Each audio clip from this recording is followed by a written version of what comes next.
সাল্লাম।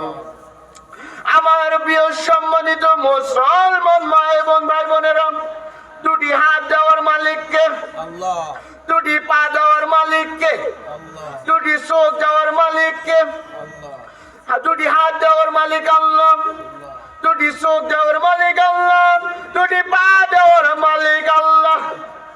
এই দুটি চোখ 1000 টাকা দিয়েও কি কেনা সম্ভব? আমার প্রিয় সম্মানিত মুসলমান মা এবং ভাই বোনেরা, এই দুটি চোখ 1000 টাকা দিয়েও কেনা সম্ভব না। কথা বলেন ঠিক কিনা? আমি একদিন এক অন্ধ ভাইকে প্রশ্ন করে বললাম, রে ভাই, আপনার তো দুটি চোখ নাই, আপনার কেমনটা কষ্ট হয়? এবার ওই অন্ধ ব্যক্তিটি বলতে থাকে, ভাই, এই দুটি চোখের মতো কষ্ট এই পৃথিবীর বুকে আর কোথাও নাই। কথা বলেন ঠিক কিনা? এই দুটি চোখ কখনো টাকা দিয়ে কিনে পাওয়া যাবে না। এই পৃথিবীর বুকে আপনি হাজার হাজার টাকা থাকতে পারে, হাজার লক্ষ লক্ষ টাকা থাকতে পারে। এই পৃথিবীর বুকে সিরাজগঞ্জ শহরে নয়, ঢাকা শহরে আপনার কোটি কোটি, 10 কোটি, 20 কোটি, 50 কোটি, 100 কোটি, লক্ষ লক্ষ টাকা থাকতে পারে। আপনি ডাক্তারের সাথে পরামর্শ করে নিলেন, হে ডাক্তার সাহেব, আমার দুটি চোখ যদি আপনি স্থাপন করে দিতে পারেন, আপনার জন্য 10 লক্ষ টাকা বাজেট রইল, 10 কোটি টাকা বাজেট রইল। আপনি যদি আমাকে দুটি চোখ যদি লাগিয়ে দেন, আমি বড়ই খুশি হব। আমি আমার 10 তলা বিল্ডিং আপনার জন্য লিখে রাখবো। সম্ভব? সম্ভব? কেউ পারছে? দুটি হাত জোড়া দিতে কেউ পারছে? পারছে কৃত্রিম হাত, কৃত্রিম পাও, আসল পাও না। আসল পাও না। ঢাকা শহরে যাদের অর্ধেক হাঁটু নাই, হাঁটু যাদের অর্ধেক নাই, তাদেরকে কৃত্রিম এই জোড়া পর্যন্ত কৃত্রিম ভাবে তাদেরকে পা সংযোজন করা হয়, জানি মানুষ বুঝতে না পারে। কথা বলেন ঠিক কিনা? যে আল্লাহ তাআলা আমাকে আপনাকে দুটি হাত দান করেছেন, দুটি পা দান করেছেন, দুটি চোখ দান করেছেন, কাল কিয়ামতের ময়দানে আমার আপনার হাত সাক্ষী দেবে, কাল কিয়ামতের ময়দানে আমার আপনার পা সাক্ষী দেবে, কাল কিয়ামতের ময়দানে আমার আপনার দুটি চোখ সাক্ষী দেবে। আল্লাহ তাআলা কাল কিয়ামতের ময়দানে দুটি হাতকে প্রশ্ন করে বলবেন, মানুষের অনুরূপ করে দুটি হাত পা মানুষ যেভাবে কথা বলতেছে, কাল কিয়ামতের ময়দানে আল্লাহ তাআলা দুটি হাতকে প্রশ্ন করে বলবেন, ও হাত,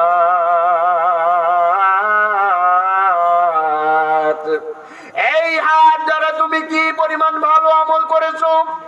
এই হাত দ্বারা তুমি কি পরিমাণ পাপ আমল করেছো? এই হাত দ্বারা তুমি কি পরিমাণ হালাল খেয়েছো? এই হাত দ্বারা তুমি কি পরিমাণ হারাম খেয়েছো? এই হাত দ্বারা তুমি কি পরিমাণ মানুষের অন্যায় করেছো? এই হাত দ্বারা তুমি কি পরিমাণ মানুষের ভালো আমল, ভালো কাজ করেছো? প্রত্যেকটি কাজের হিসাব দিয়ে কথা বলেন ঠিক কিনা? এইভাবে হাতের সঠিক ব্যবহার যদি আমি আপনি মহান আল্লাহ তাআলার কাছে দেখাইতে পারি, হাতের কারণে, হাতের সঠিকভাবে ব্যবহার করার কারণে আল্লাহ তাআলা আমার আপনার ভিতর নাজাতের রাস্তা দেখে দেবেন। জোরে জোরে বলেন সুবহানাল্লাহ। এইভাবে কাল কিয়ামতের ময়দানে আমার আপনার পা সাক্ষী দেবেন। আল্লাহ তাআলা পাকে প্রশ্ন করে বলবেন, ও পা, এই পা দ্বারা তুমি কি পরিমাণ ভালো আমল করেছো? এই পা দ্বারা তুমি কি পরিমাণ পাপ আমল করেছো? এই পা দ্বারা তুমি কি পরিমাণ নাচ গানের অনুষ্ঠানে গিয়েছো?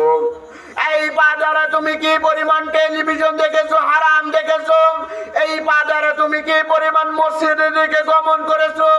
এই পা দ্বারা তুমি কি পরিমাণ ভালো কাজ করেছো? প্রত্যেকটি কাজের হিসাব দাও। হিসাব দিতে হবে না ভাই? আমরা তো অনেকেই মনে করছি হাতের পায়ের মনে হিসাব দিতে হবে না। কথা বলেন ঠিক কিনা? এইভাবে কাল কিয়ামতের ময়দানে আমার আপনার দুটি চোখ সাক্ষী দেবে। কথা বলেন ঠিক কিনা? কাল কিয়ামতের ময়দানে আমার আপনার দুটি চোখ সাক্ষী দেবে। আল্লাহ তাআলা চোখকে প্রশ্ন করে বলবেন, রে চোখ, এই চোখ দ্বারা তুমি কি পরিমাণ ভালো আমল করেছো? এই চোখ দ্বারা তুমি কি পরিমাণ পরিমাণ পাপ আমল করেছো, এই চোখ দ্বারা তুমি কি পরিমাণ কোরআন পড়েছো, এই চোখ দ্বারা তুমি কি পরিমাণ কোরআন পড়েছো। ও যুবক, এই চোখ দ্বারা তুমি কি পরিমাণ যুবতী নারীর দিকে তাকিয়েছো, কথা বলেন ঠিক কিনা। এই চোখ দ্বারা তুমি কি পরিমাণ ওই সমস্ত বেগানা নারীর দিকে তাকিয়েছো। চোখ কি তাকায় না, চোখ কি তাকায় না ভাই। কাল কিয়ামতের ময়দানে আল্লাহ তাআলা আমার আপনার দুটি চোখকে প্রশ্ন করে বলবেন, এই চোখ দ্বারা তুমি কি পরিমাণ ভালো আমল করেছো, খারাপ আমল করেছো, হালাল কাজ করেছো, হারাম কাজ করেছো, বেগানা নারীর দিকে তাকিয়েছো, প্রত্যেকটি কাজের হিসাব দাও। এইভাবে কাল কিয়ামতের ময়দানে দুটি হাত সাক্ষী দেবে, পা সাক্ষী দেবে, চোখ সাক্ষী দেবে, আমার অন্তর সাক্ষী দেবে।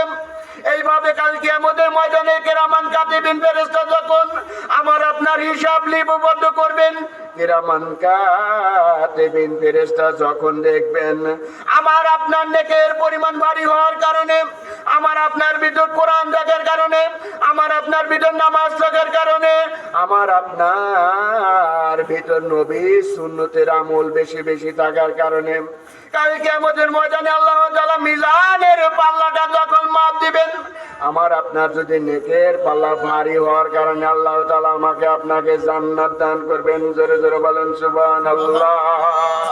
কিন্তু কাল কিয়ামতের ময়দানে আমার আপনার ভিতর যদি দেখেন আল্লাহ তাআলা আমার ভিতর নামাজ নাই, আমার আপনার ভিতর কোরআন নাই, আমার আপনার ভিতর নবীর সুন্নাত নাই, সারাটা জীবন আমি অন্যায় কাজ করেছি, সারাটা জীবন আমি অন্যের ক্ষতি করেছি, সারাটা জীবন আমি হারাম খেয়েছি, সারাটা জীবন মানুষকে ঠকিয়েছি, যার কারণে আমার আপনার ভিতর মিজানের পাল্লায় যখন মিজানের পাল্লায় যখন বাম পায়ে আমল, যখন বাম পাশের আমল যখন ভারী হয়ে যাবে, আল্লাহ তাআলা আমার আপনার জন্য জাহান্নামের রাস্তা সহজ দিয়ে দিবেন। কথা বলেন ঠিক কিনা। আল্লাহর ভয় যদি থাকে, 30 পারা কোরআন নিয়ে যদি আমি আপনি যেতে পারি, কাল কিয়ামতের ময়দানে আল্লাহ তাআলা আমাকে আপনাকে জান্নাতে ঠিকানা দিবেন। কিসের ঠিকানা? জান্নাতে ঠিকানা দিবেন। কিন্তু আমার আপনার ভিতর যদি আল্লাহর ভয় না থাকে, কোরআন না থাকে, আমার আপনার ভিতর যদি নবীর সুন্নাত যদি না থাকে, ভাই কিয়ামতের ময়দানে আল্লাহ তাআলা আমার আপনার জন্য ওই মিজানের পাল্লাটা বাম হাতে দিয়ে আল্লাহ তাআলা আমাকে আপনাকে কি বলেন, বিভিন্ন ধরনের জাহান্নামের আগুনে ভোগ করে, তারপর নির্দিষ্ট জাহান্নামে থাকার পর আল্লাহ তাআলা পুনরায় আমাকে আপনাকে জান্নাত দান করবেন। জোরে জোরে বলেন সুবহানাল্লাহ। আমার প্রিয় সম্মানিত মুসলমান মা এবং ভাই বোনেরা, হাদিস শরীফে বর্ণিত আছে, মৃত্যুর সময় যারা কালেমা পাঠ করতে করতে মারা যাবে, কি করতে করতে মারা যাবে, মৃত্যুর সময় যারা কালেমা পাঠ করতে করতে মারা যাবে, আল্লাহ তাআলা ওই সমস্ত বান্দাদেরকে বিনা হিসাবে জান্নাত দান করবেন। জোরে জোরে বলেন সুবহানাল্লাহ।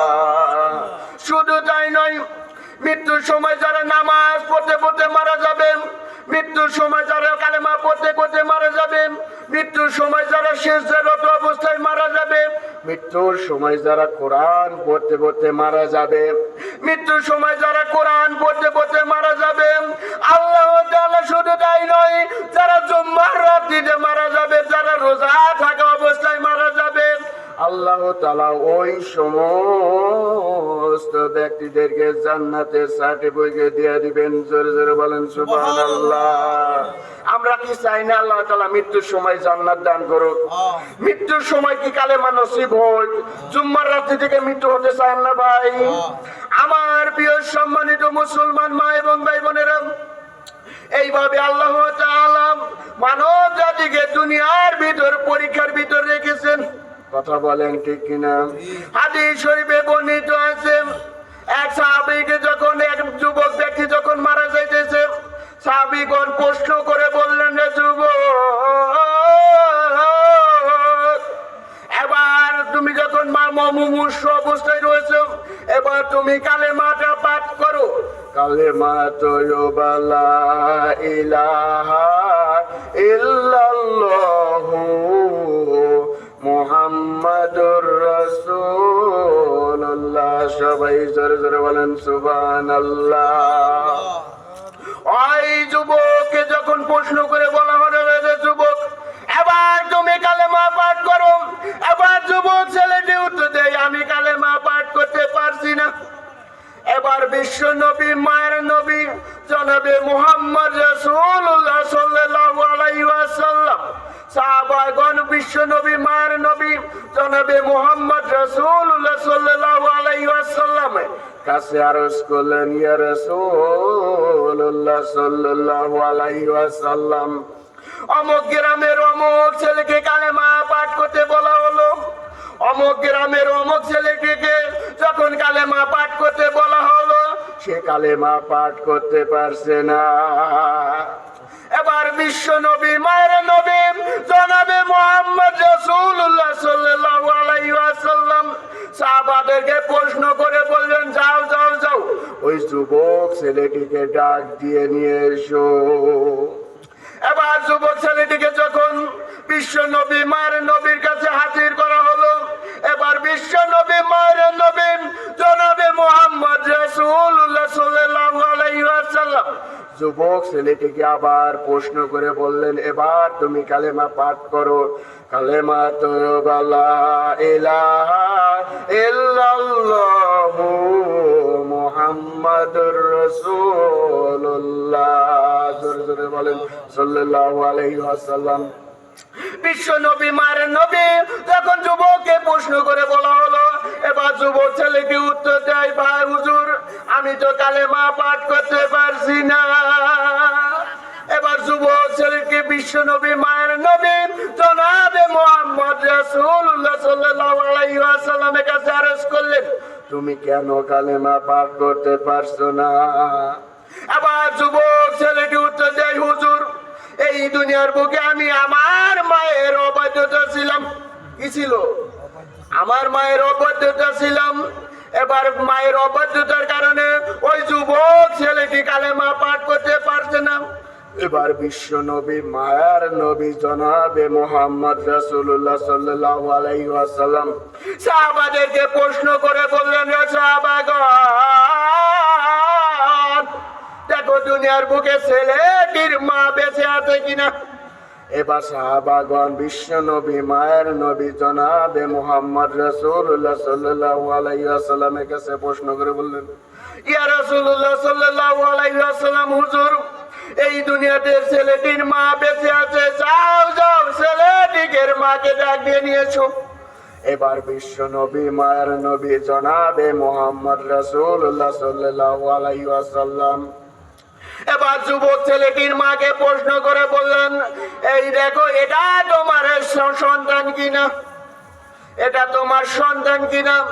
এবার মা প্রশ্ন করে বললে, হুজুর, হ্যাঁ, এই ছেলেটা হলো আমার ছেলে। এবার বিশ্ব নবী, মায়ের নবী জনাবে মুহাম্মদ রাসূলুল্লাহ সাল্লাল্লাহু আলাইহি ওয়াসাল্লাম মাকে প্রশ্ন করে বলতে থাকেন, তোমার অবাধ্যতার কারণে তোমার ছেলে তোমার জান্নাতের ভিতরে যাইতে পারছে না। তোমার অবাধ্যতার কারণে তোমার ছেলে মৃত্যুর সময় কালেমাটা পাঠ করতে পারছে না। তুমি কি চাও তোমার অবাধ্যতার কারণে তোমার ছেলে জাহান্নামের রাস্তায় যায়? কোন মা কি চায় তার সন্তান জাহান্নামীদেরকে যায়? কেউ চায়? কোন সন্তান কি চায় যে আমি জাহান্নামে যাই?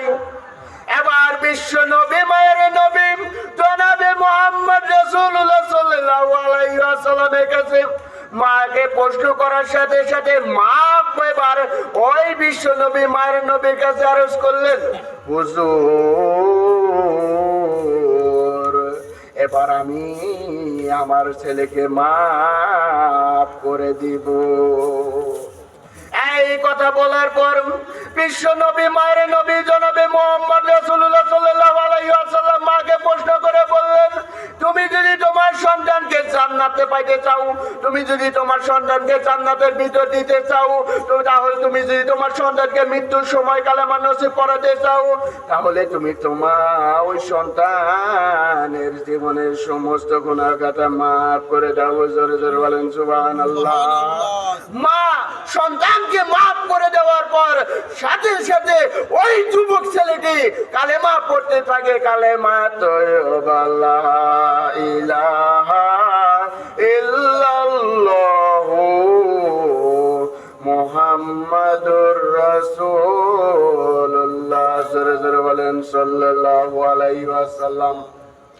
এই কথা বলার পর বিশ্ব নবী, মায়ের নবী জনাবে মুহাম্মদ রাসূলুল্লাহ সাল্লাল্লাহু আলাইহি ওয়াসাল্লাম মাকে মাফ করে দেওয়ার পর ছেলেটি মৃত্যুর সময় যখন কালেমা পাঠ করতে করতে মারা যায়, আল্লাহ তাআলা তাকে জান্নাতের সার্টিফিকেট দিয়ে দিলেন। জোরে জোরে বলেন সুবহানাল্লাহ। আর মানে বোঝা গেল মা যদি সন্তানকে মাফ করে দেয়, আল্লাহ তাআলা ওই সন্তানকে জান্নাতের ভিতর সার্টিফিকেট দিয়ে দিবেন। জোরে জোরে বলেন সুবহানাল্লাহ। এই কারণে বিশ্ব নবী, মায়ের নবী জনাবে মুহাম্মদ রাসূলুল্লাহ সাল্লাল্লাহু আলাইহি ওয়াসাল্লাম ফরমান, মায়ের পায়ের নিচে সন্তানের বেহেশত। জোরে জোরে বলেন সুবহানাল্লাহ। মায়ের মাটি নিচে খুললে কি জান্নাত পাওয়া যাবে? মায়ের সাথে ভালো আকাজ করতে হবে, মায়ের কথা মতো চলতে হবে, মাকে সব সময় কখনো কষ্ট দেওয়া যাবে না, ওই মায়ের সাথে কখনো বেয়াদবি করা যাবে না, ওই মাকে কখনো কষ্ট দেওয়া যাবে না। বর্তমান সময়ে যে অনেক হারামখোর নেশাখোর সন্তানকে দেখা যায়, গতকালকে এক ফেসবুক ইউটিউবে দেখলাম মাটা বুড়ি মা হয়ে গেছে, ওই মাকে সন্তান লাথি দিয়ে ঘর থেকে বের করে দিয়েছে। জোরে জোরে বলেন নাউজুবিল্লাহ। আমাদের বেলকুচির বুকে কয়েকদিন আগে দেখলাম ওই মাকে নদীর ধারে ফেলে দিয়েছে। নাউজুবিল্লাহ বলেন। এমন ঘটনা আছে কি নাই? ওই সমস্ত মায়ের বদর কারণে আল্লাহ তাআলা ছেলের জন্য জাহান্নাম বন্ধ, জান্নাতের রাস্তা বন্ধ করে জাহান্নামের দিকে নিয়ে যাবে। কথা বলেন ঠিক কি? আমার প্রিয় সম্মানিত মুসলমান মা এবং ভাই বোনেরা, ওই মায়ের সাথে ভালো ব্যবহার করতে হবে, মায়ের জন্য সব সময় প্রাণ উজাড় করে দোয়া করতে হবে। মায়ের জন্য কোন সন্তান যদি নামাজ পড়ে মহান আল্লাহ তাআলার কাছে দোয়া করে, রব্বির হামহুমা কামা রাব্বায়ানি সগীরা, জোরে জোরে বলেন সুবহানাল্লাহ।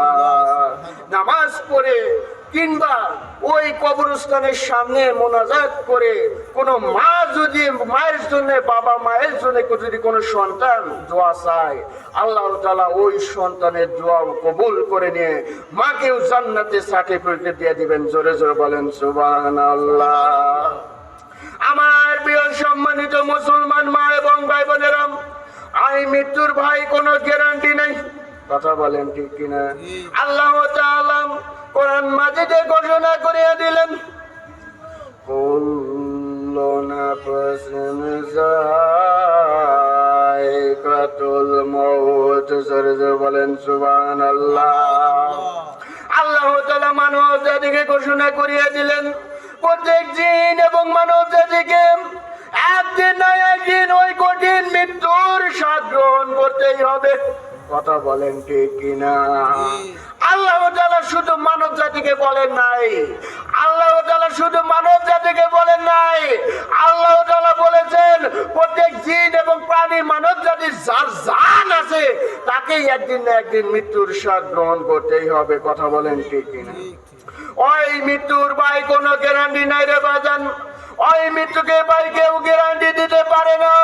এই পৃথিবীর বুকে আপনি 1000 টাকা থাকতে পারে, 1000 কিছু থাকতে পারে, সব কিছুকে গ্যারান্টি দিতে পারেন, কিন্তু মৃত্যুকে ভাই আপনি 1 সেকেন্ডের জন্য কেউ রেহাই পেতে পারে না। কথা বলেন ঠিক কিনা? ভাই বসেন বসেন বসেন, যান না যান না যান না। এ পোলাবান ভাই ডিস্টার্ব করতেছে, ভাই মাহফিলের পাশে পোলাবান ডিস্টার্ব করতেছে। একটু জিকির করে লা ইলাহা ইল্লাল্লাহ, লা ইলাহা ইল্লাল্লাহ। তোমরা বসো বসো, পোলাবান বসো। লা ইলাহা ইল্লাল্লাহ, লা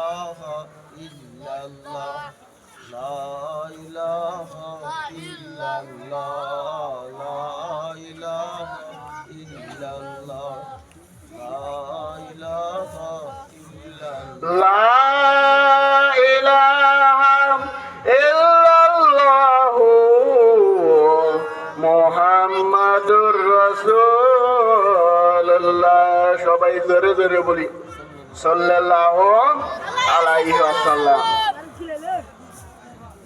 আমার প্রিয় সম্মানিত মুসলমান মা এবং ভাই বোনেরা, ওই মৃত্যুর ভাই কোনো গ্যারান্টি নাই। ওই মৃত্যুকে ভাই এই পৃথিবীর বুকে কেউ গ্যারান্টি দিতে পারে না। কথা বলেন ঠিক কিনা?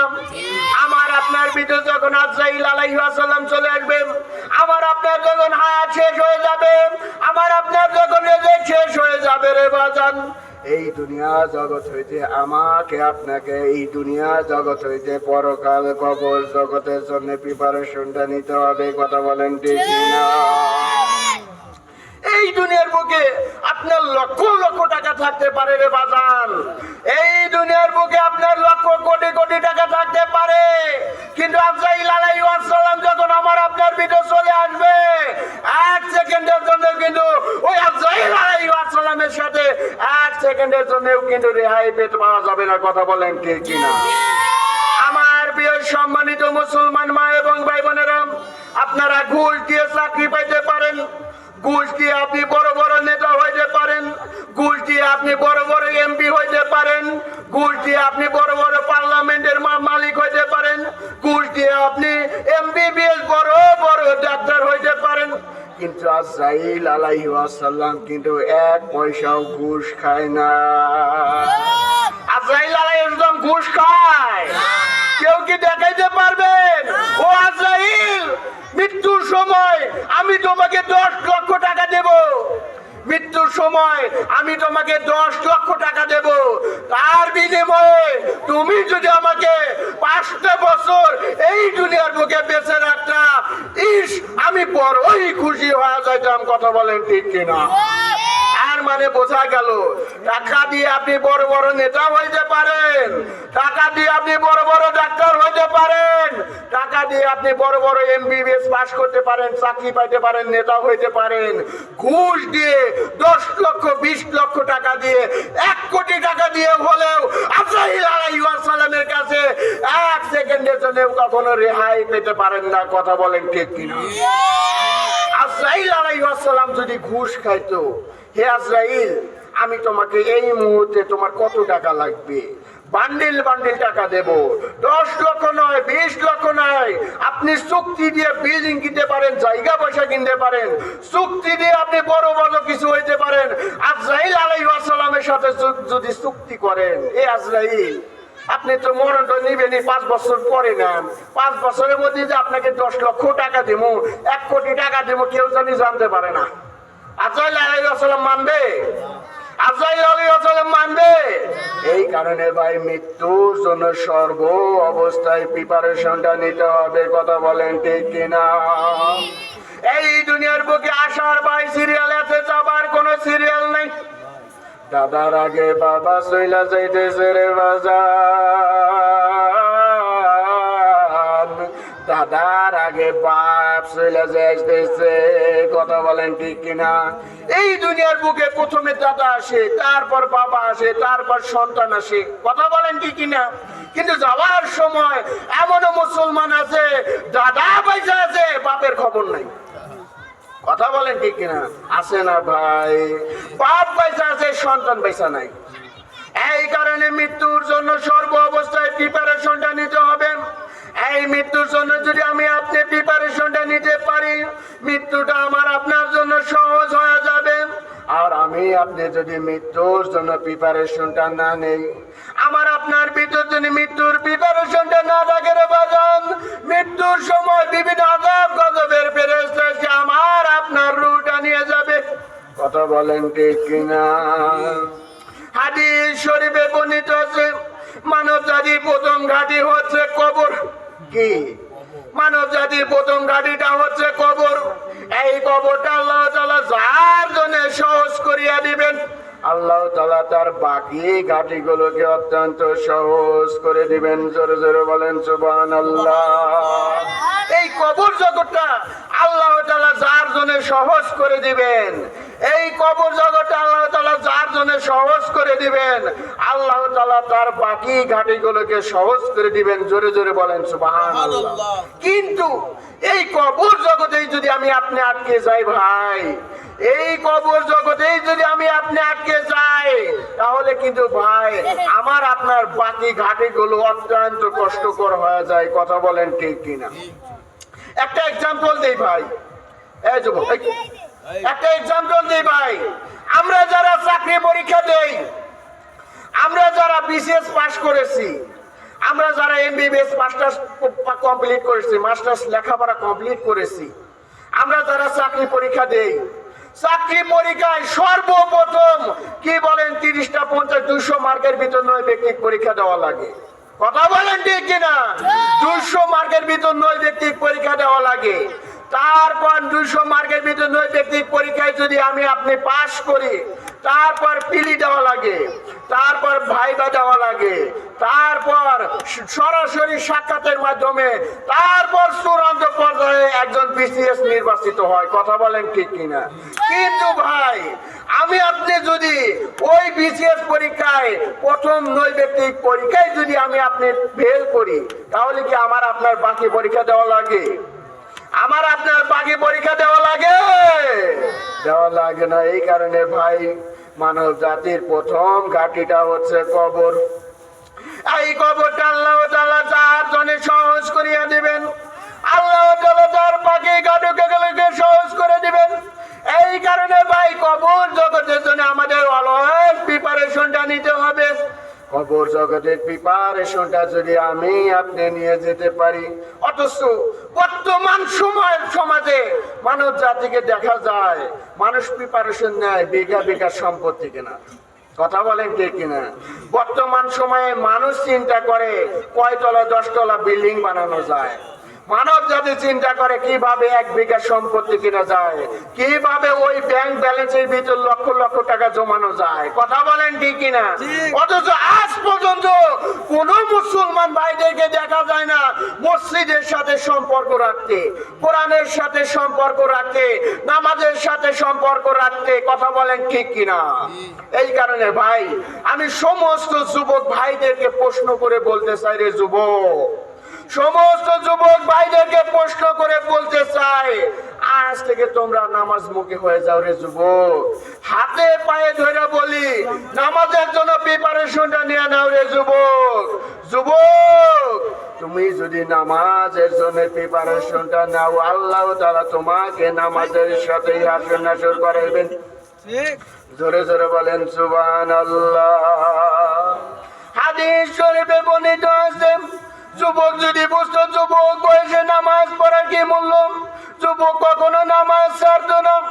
যুবক যদি বুঝতো যুবক বয়সে কোরআন পড়ার কি মূল্য, যুবক কখনো কোরআন ছাড়তো না। যুবক যদি বুঝতো যুবক বয়সে মহান আল্লাহ তাআলার সাথে মহাব্বত করার কি মূল্য, যুবক কখনো মহান আল্লাহ তাআলাকে ছাড়তো না। আজকাল সমাজে দেখা যায় যুবকদেরকে কখনো মসজিদের দিকে যেতে দেওয়া হয়, দেখা যায় না। কথা বলেন ঠিক কিনা? যুবক যদি বুঝতো যুবক বয়সে নামাজ পড়ার কি মূল্য, যুবক কখনো নামাজ ছাড়তো না।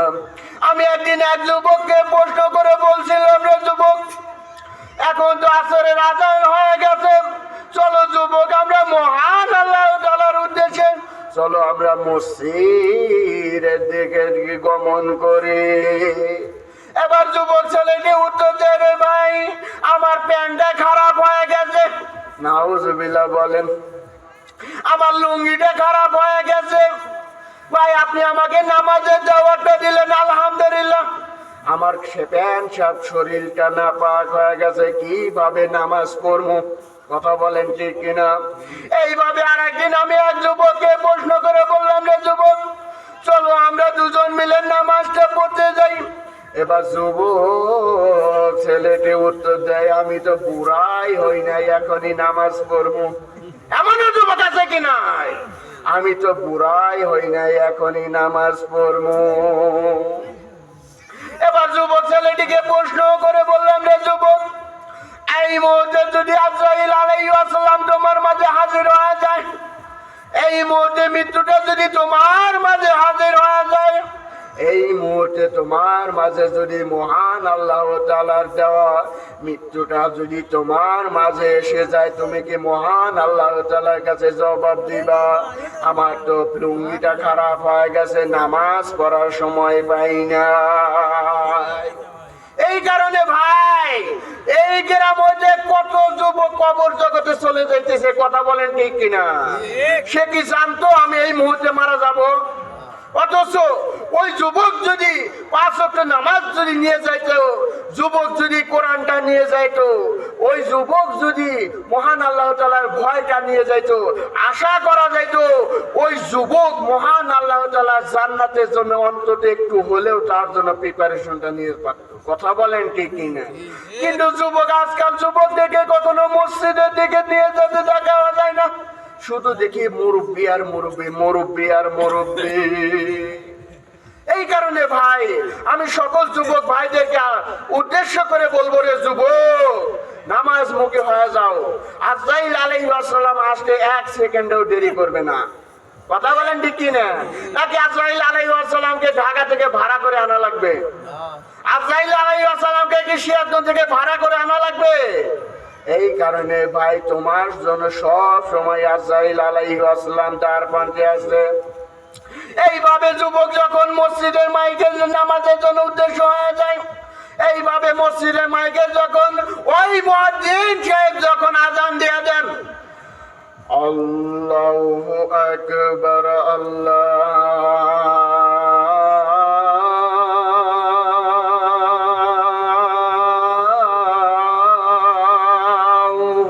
আকবার, এইভাবে মুয়াজ্জিন সাহেব যখন মসজিদের মাইকে আযান দিয়ে দেন, এবার যদি কোনো মা বোনেরা চিন্তা করতে থাকেন মসজিদে মাইকে আযান হয়ে গেছে, এই মুহূর্তে আমাকে নামাজের জন্য প্রিপারেশনটা নিতে হবে, তাহলে বুঝবেন আপনার অন্তরটা হলো পরিষ্কার। কথা বলেন ঠিক কিনা?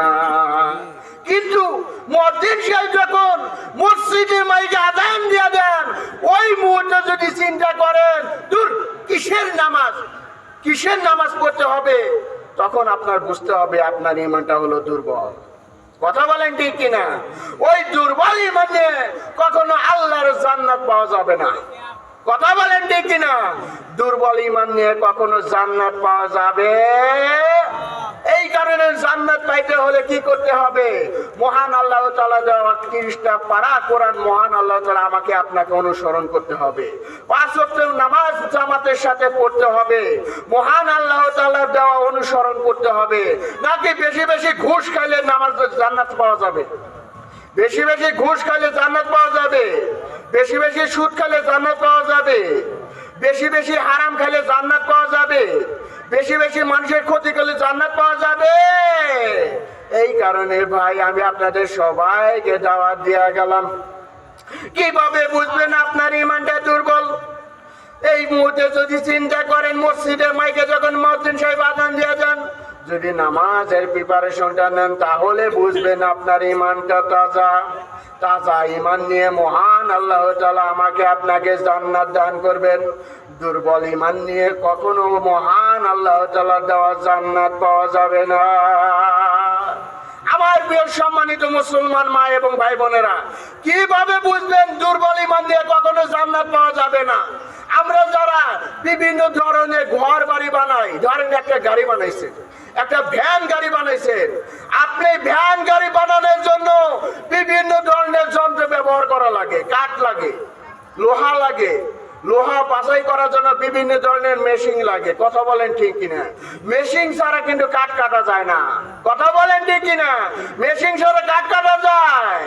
আবার নাট বল্টু যখন টাইট দিবেন, কোন লোহার রেনেস প্লাস ছাড়া কি, মার্তুল ছাড়া কি লোহা টাইট দেওয়া যায়?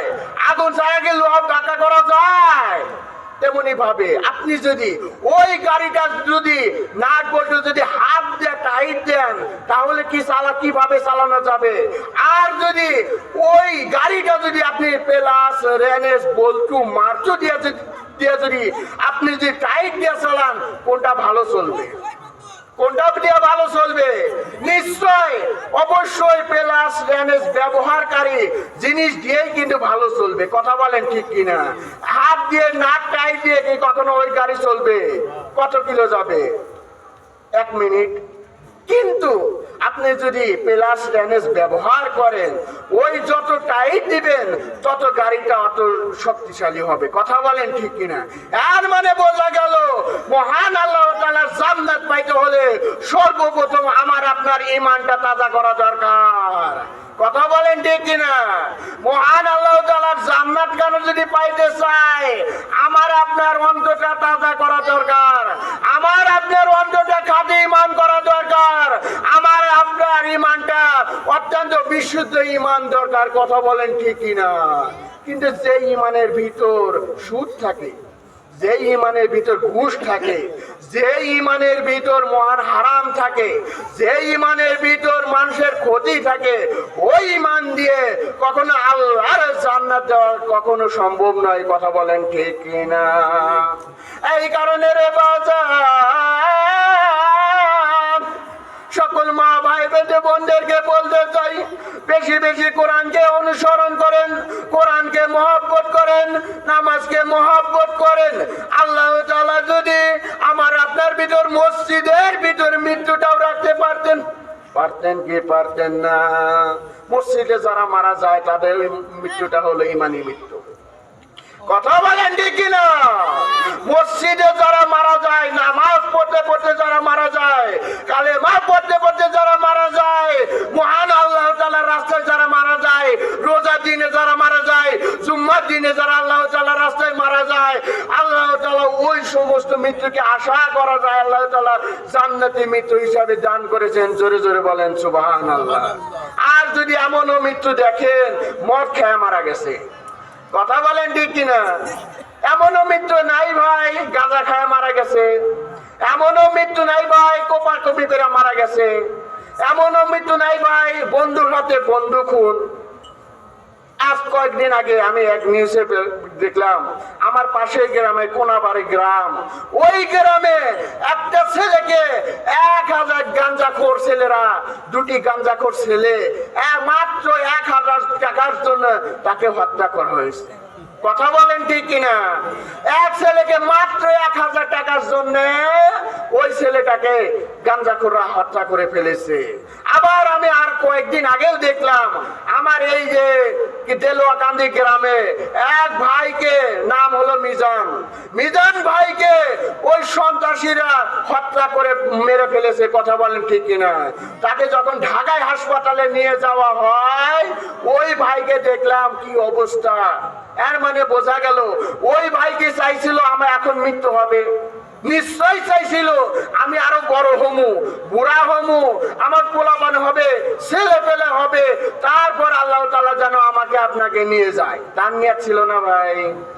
আপনারা যারা যুবক আছেন, যুবক ভাইদেরকে প্রশ্ন করে বলবো, আপনারা চান আমার সন্তান হোক, সন্তান মানুষের মতো মানুষ হবে, আমার সন্তান বড় বড় বিসিএস হবে, কিন্তু এমন অবস্থা হয়েছে যুবক অবস্থায় সে দুনিয়া হইতে কবর জগতে চলে গেছে।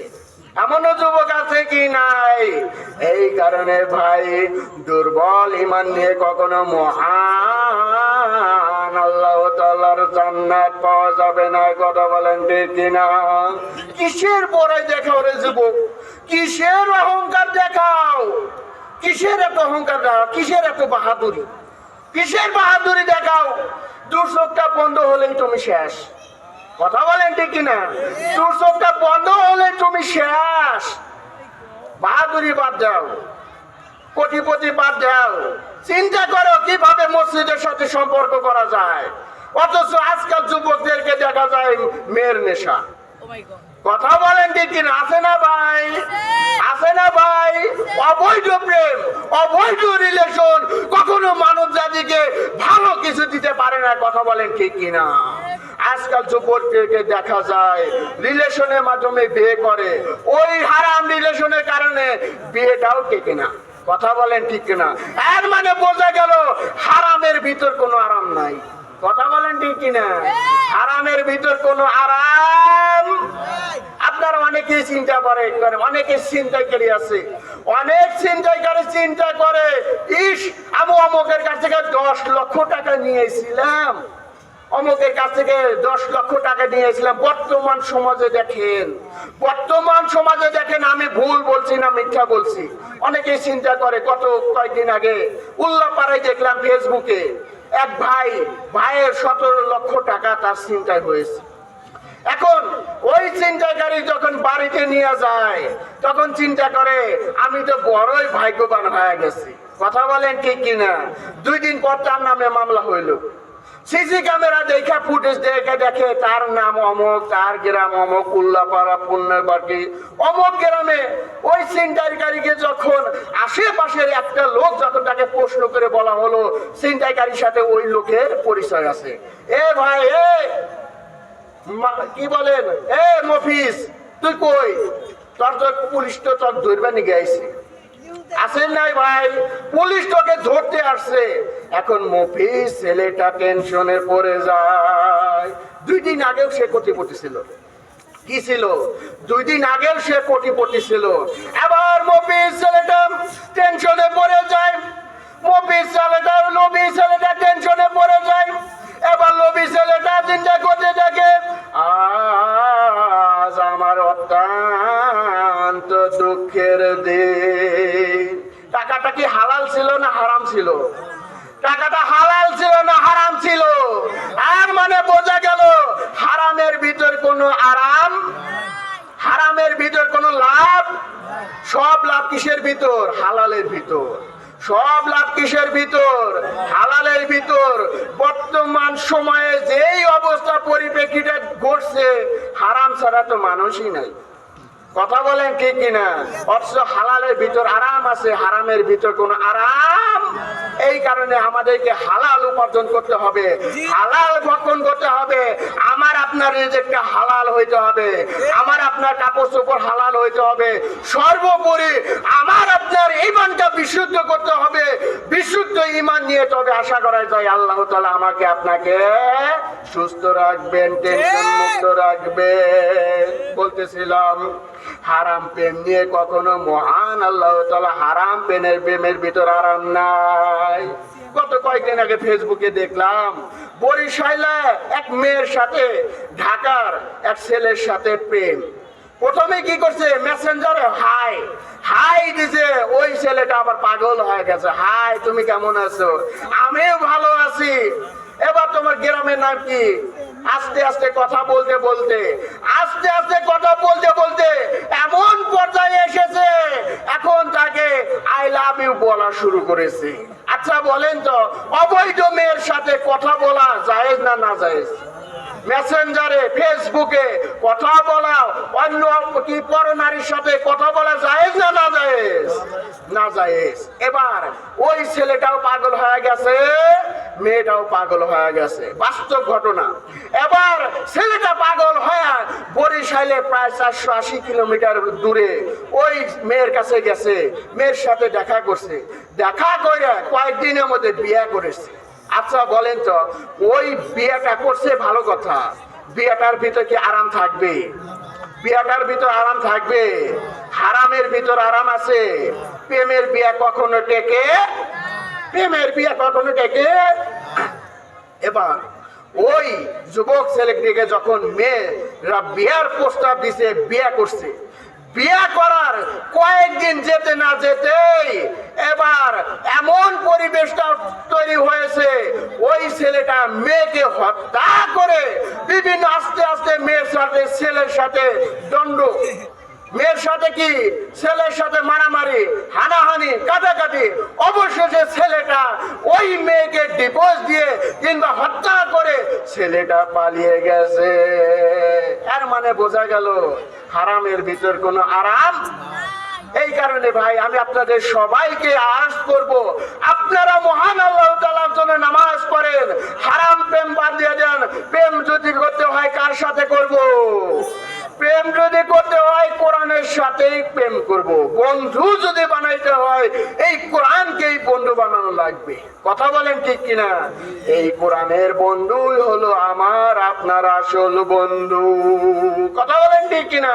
যারা বলেন কোরআনের সাথে প্রেম করা যায় না, যারা বলেন কোরআনকে ভালোবাসা যায় না, তারা কিন্তু বড় অদ্ভুত হয়ে গেছেন। কথা বলেন ঠিক কিনা? বন্ধু যদি বানাইতে হয় কোরআনকেই বন্ধু বানানো লাগবে। প্রেম যদি করতে হয় কোরআনের সাথে প্রেম করতে হবে।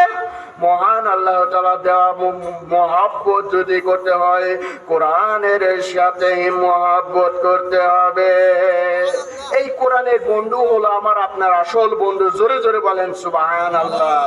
আপনার কোরআনকে বন্ধু বানাইতে চান তো ইনশাআল্লাহ? আপনারা কোরআনকে বন্ধু বানাতে চান তো ইনশাআল্লাহ? আপনারা কারা কারা কোরআনকে বন্ধু বানাইতে চান দুই হাত তুলে দেখান তো। দেখান দেখান। লিল্লাহি তাকবীর, লিল্লাহি তাকবীর। কোরআন আছে যেখানে, কোরআন আছে যেখানে, কোরআন নাই যেখানে, কোরআন নাই যেখানে, গান বাজনা যেখানে, গান বাজনা যেখানে,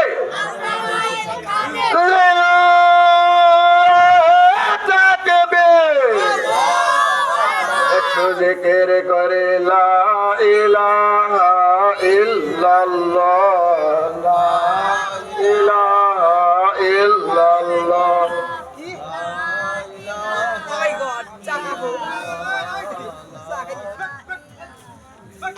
লা ইলাহা ইল্লাল্লাহ মুহাম্মাদুর রাসূলুল্লাহ। সবাই জোরে জোরে বলে সাল্লাল্লাহু আলাইহি ওয়াসাল্লাম। লিল্লাহি তাকবীর,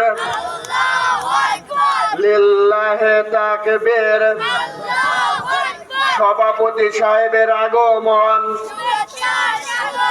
সভাপতি সাহেবের আগমন তামাই গ্রামবাসীর পক্ষ থেকে, তামাই গ্রামবাসীর পক্ষ থেকে লিল্লাহি তাকবীর। আমার প্রিয় সম্মানিত মুসলমান মা এবং ভাই বোনেরা রে, হাদিস শরীফে বর্ণিত আছে, আমার প্রিয় সম্মানিত মুসলমান মা এবং ভাই বোনেরা, কাল কিয়ামতের ময়দানে, হাসরের ময়দানে একটি মাত্র নেকির কারণে বান্দা জান্নাতে যেতে পারবে না। কয়টি নেকি? একটি মাত্র নেকির কারণে বান্দা জান্নাতের ভিতরে যাইতে পারবে না। কত একটি মাত্র নেকির কারণে বান্দা জান্নাতের ভিতর যাইতে পারবে না। হাদিস শরীফে বর্ণিত আছে, একটি মাত্র নেকির কারণে কাল কিয়ামতের ময়দানে বান্দারা জান্নাতের ভিতর যাইতে পারবে না।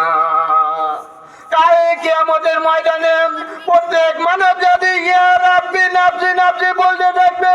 কাল কিয়ামতের ময়দানে প্রত্যেক মানব জাতি ইয়া রাব্বি রাব্বি নাফসি নাফসি বলতে থাকবে। আল্লাহ আমাকে বাঁচাও, আল্লাহ আমাকে বাঁচাও। ওই হাসরের মাঠে আল্লাহ আমাকে বাঁচাও। ওই হাসরের ময়দানে ভাই ভাইকে চিনবে না, হাসরের মাঠে বাবা বাবাকে চিনবে না, হাসরের মাঠে ভাই ভাইকে চিনবে না, দাদা দাদিকে চিনবে না, হাসরের মাঠে চাচা চাচিকে চিনবে না, নানা নানিকে চিনবে না। কথা বলেন ঠিক কিনা? এই দুনিয়ার বুকে আমার আপনার কত ধরনের আত্মীয় স্বজন। কথা বলেন ঠিক কিনা? এই দুনিয়ার বুকে আমার আপনার কত আত্মীয় স্বজন, দাদা দাদি নানা নানি চাচা চাচি আত্মীয় স্বজন ফুপু। কথা বলেন ঠিক কিনা? হাসরের ময়দানে আমার আপনার হাবা কেউ কাউকে চিনবে না। এইভাবে আল্লাহ তাআলা এইভাবে একটি মাত্র নেকির কারণে তখন ভাই জান্নাতের ভিতর যাইতে পারবে না। এইভাবে ভাই মহান আল্লাহ তাআলার কাছে আরজ করবে। এবার ভাই মহান আল্লাহ তাআলার কাছে আরজ করবে, একটি মাত্র তুমি যদি আমাকে নেকি দাও, আল্লাহ আপনি আমাকে একটি বারের জন্য সুযোগ দেন, দেখি একটি মাত্র নেকি আনতে পারে কিনা। এবার আল্লাহ তাআলা ভাইকে প্রশ্ন করার সাথে সাথে মহান আল্লাহ তাআলা ভাই ওই আরেক ভাইকে প্রশ্ন করে বলবেন, তুমি ভাই একটি মাত্র নেকি যদি আমাকে দান করো আমি জান্নাতের ভিতর যাইতে পারবো। কিন্তু ভাই বলতে থাকে, একে তোর ভাই? এই দুনিয়ার বুকে আমার কোনো ভাই ছিল না, আমার কোনো কেউ ছিল না, মা ছিল না, বাবা ছিল না। এভাবে ভাই ভাইকে তাড়িয়ে দেবে, কথা বলেন ঠিক কিনা?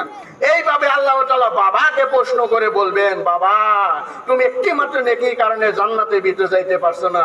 এবার বাবা মহান আল্লাহ তাআলার কাছে আরজ করবে, আমাকে একবার সুযোগ দেন, দেখি একটি মাত্র নেকি আনতে পারি কিনা। এবার বাবা এই কথা বলার পর বাবা মহান আল্লাহ তাআলার কাছে বলবে, এইভাবে আত্মীয় স্বজনের কাছে ঘুরবে, কোন আত্মীয় স্বজন তাকে জান্নাতে একটি মাত্র নেকি দেবে না। এবার বলতে থাকে, কে তোর বাবা, কে তোর ভাই, কে তোর আত্মীয় স্বজন? এইভাবে মহান আল্লাহ তাআলার কাছে ভাই ভাইকে তাড়িয়ে দেবে, চাচা চাচিকে তাড়িয়ে দেবে, মহান আল্লাহ তাআলা এইভাবে সবাইকে তাড়িয়ে দেবে।